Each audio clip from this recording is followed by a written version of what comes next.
Hey, my name is STIX and welcome back to another weekly recap of MMORPG news, a video series where I talk about everything that happened in the MMO scene over the course of the last week. This is news, new releases, beta tests, alpha tests, drama, everything that mattered to me over the course of the last week. For those of you that didn't know, I actually have a second channel just titled STIX, almost 50,000 subscribers so far. This goes over pretty much the same stuff, but in the gacha genre, which is significantly more fascinating. Just let me state that real quick. If you have not already, go ahead and subscribe to my STIX channel, hit the little bell notification, make sure it's set to all because you're not going to want to miss out on everything that I post. Before we jump in, did you secure your windows? I've seen things. I've heard noises, wailing in the night. Turns out that's because the walkers are coming, and I've been sponsored to let you know how to deal with them. If you're going to want to survive the upcoming apocalypse, then you're going to want to know how to properly prepare yourself. First, by clicking that link in the pinned comment and the description below, which will take you right on over to the download of The Walking Dead Match 3 Tales. After equipping yourself, you're going to find yourself in a world overrun by walkers, and the only way to stay alive is by solving puzzles.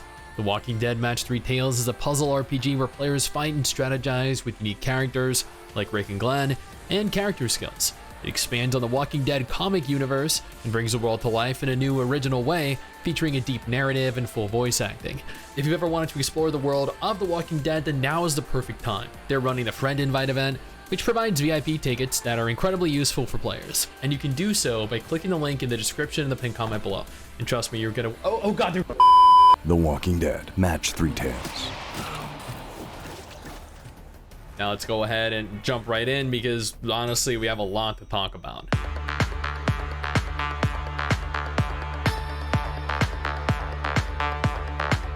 Let's start this off with PAX Day, which announced Home Valley alpha testing for next week, which focuses on player housing. This is going to be the first large-scale alpha test for the game, which is actually very, very exciting. This game is highly anticipated. Unfortunately, I'm not going to be here on the 14th, but it says does run through the 27th. Maybe they'll invite me. Maybe I can reach out to them and they'll let me into the beta test, or the alpha test rather.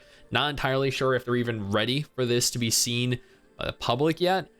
Either way, you can sign up for the alpha on the official website if you're interested, or just wait, I guess, for content creators to cover it and tell you whether it was good or not. Wayfinder is in a hard place right now because Digital Extremes, who are the people behind Warframe and who were publishing Wayfinder, pulled out recently, and that has put Wayfinder in a little bit of a pickle because now they don't have anyone to publish their game, and they're going to be presented with two options: they either self-publish or find a new publisher. Digital Extremes was in charge with dealing with their servers, so they're going to have to transition over to something in the next couple months, which really doesn't bode well for the game. But at the same time, they're not going to necessarily have to rely on Digital Extremes anymore, so that might be a positive as well.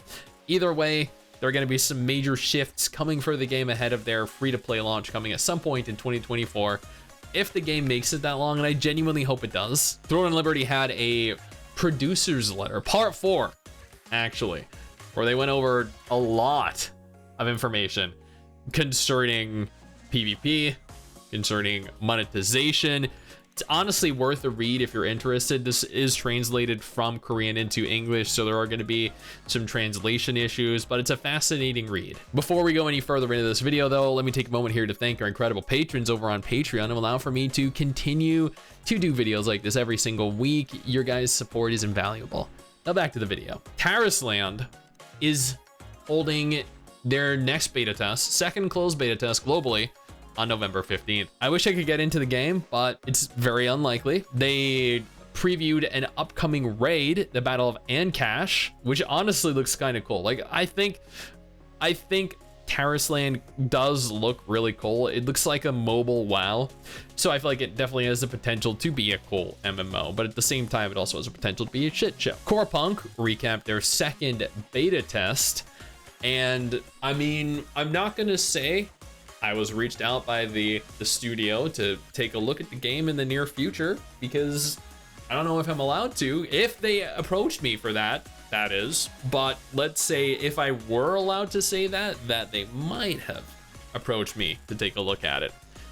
But regardless of whether they did or did not approach me, I will note that the game is going to theoretically be playable in early access over maybe the course of the next month or two, starting in December or January at some point, fingers crossed. Arcage II is in some trouble here. I did a dedicated video on this. The video will be going live at some point on Monday. Oh, players are not happy because they have taken their focus, they've shifted their focus away from the large scale faction based PvP battles, and that's kind of a shame.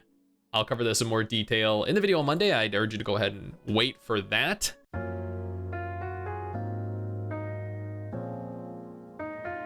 Alban Online released their 2024 update plan, where they went on to state that they are going to be shifting to a seasonal quarterly content schedule, and they're essentially going to be doing what Guild Wars 2 is doing, and that is releasing more frequent updates but on a smaller scale. And even WoW is doing that in terms of their War Within trilogy of expansions. Lost Ark revealed a lot of content is going to be coming in November, which is exciting if you're still playing Lost Ark. Fractured Online relaunched onto Steam in early access on November 8th, and I mean, you know what, let's see how they're doing.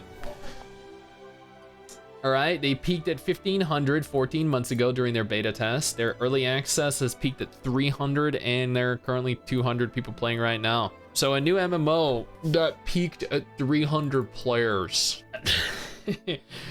That's foreboding. Tower Fantasy released their 3.4 trailer over on YouTube. Great trailer. The update is going to be launching on November 21st.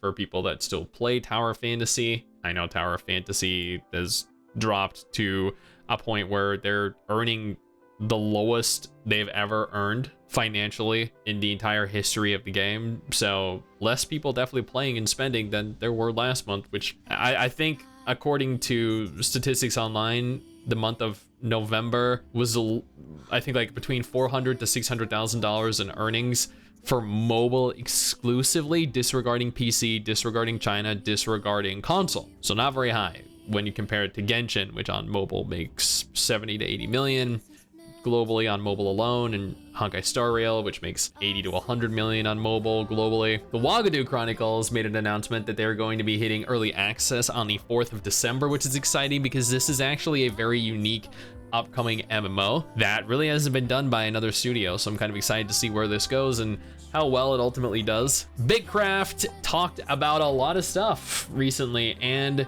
they actually confirmed that they are working on the next alpha for the game, and that alpha is projected for at some point in early 2024, which is very exciting. I love playing alpha tests. I love playing beta test. Oh my god, I gotta start recording videos at like midnight, man. It messes with my ability to English. And finally, the Equilibrius Test for Perfect New World is coming November 14th.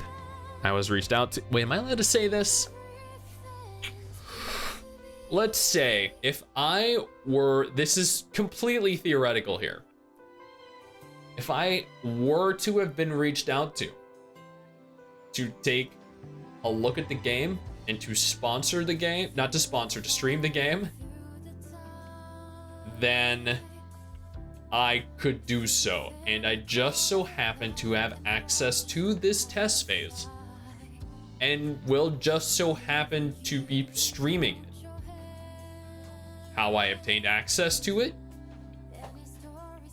Who knows? And that is everything I wanted to talk about over the course of the last week. A lot of things, a lot of interesting things happening, a lot of test phases happening, releases happening. I'm excited. Now, if none of these things were interesting to you, though, absolutely no problem. I got you covered with 2 different videos on screen right now that hopefully might be.